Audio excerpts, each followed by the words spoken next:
আজকে শীতের মজাদার পাটিসাপটা পিঠা বানিয়েছি। তার জন্য প্রথমে দুধগুলো জাল দিয়ে নিচ্ছি ক্ষীর বানানোর জন্য। আমি এখানে আধা কেজি থেকে একটু বেশি দুধ নিয়েছিলাম। সাথে এই যে মিঠাইগুলো দিয়ে দিচ্ছি। অফ ক্যামেরার নারকেল কোড়ানো দিয়ে নারকেল আর দুধটা টেনে এসেছে, আমার ক্ষীরটা হয়ে গেছে।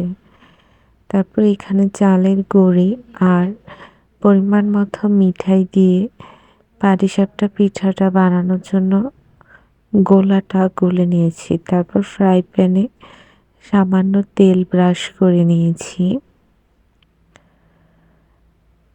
পাটিসাপটা পিঠা বানানোর আগে প্যানে তেল ব্রাশ করে নেবেন, তাহলে পিঠাটা অনেক সুন্দরভাবে উঠবে।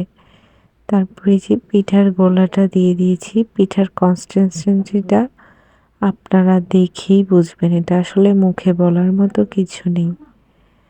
তারপর পিঠাতে নারকেলের আর দুধ দিয়ে যে ক্ষীরসাটা বানিয়েছিলাম সেটা দিয়ে দিচ্ছি।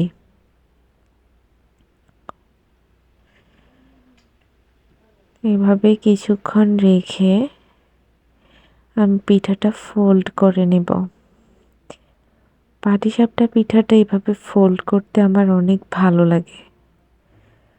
আপনাদের কার কার ভালো লাগে? পাটিসাপটা অনেক সহজ পিঠা, যেটা বানাতে সহজ, খেতেও অনেক মজা। ভিডিওতে যেভাবে দেখানো আছে সেভাবে করবেন।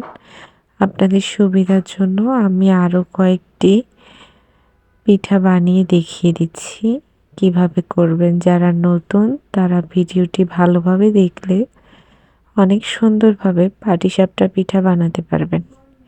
এই যে আমার পিঠাটা কত সুন্দর হয়েছে।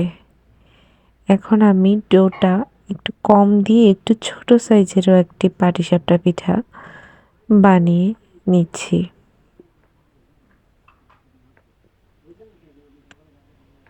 ক্ষীরসা দিয়ে পাটিসাপটা খেতে খুবই মজা লাগে।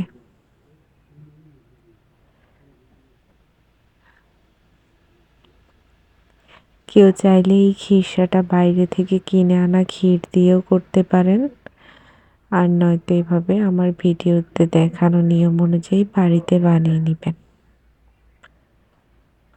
খুব অল্প উপকরণেই এই শীতে মজাদার পাটিসাপটা বানিয়ে নেওয়া যায়।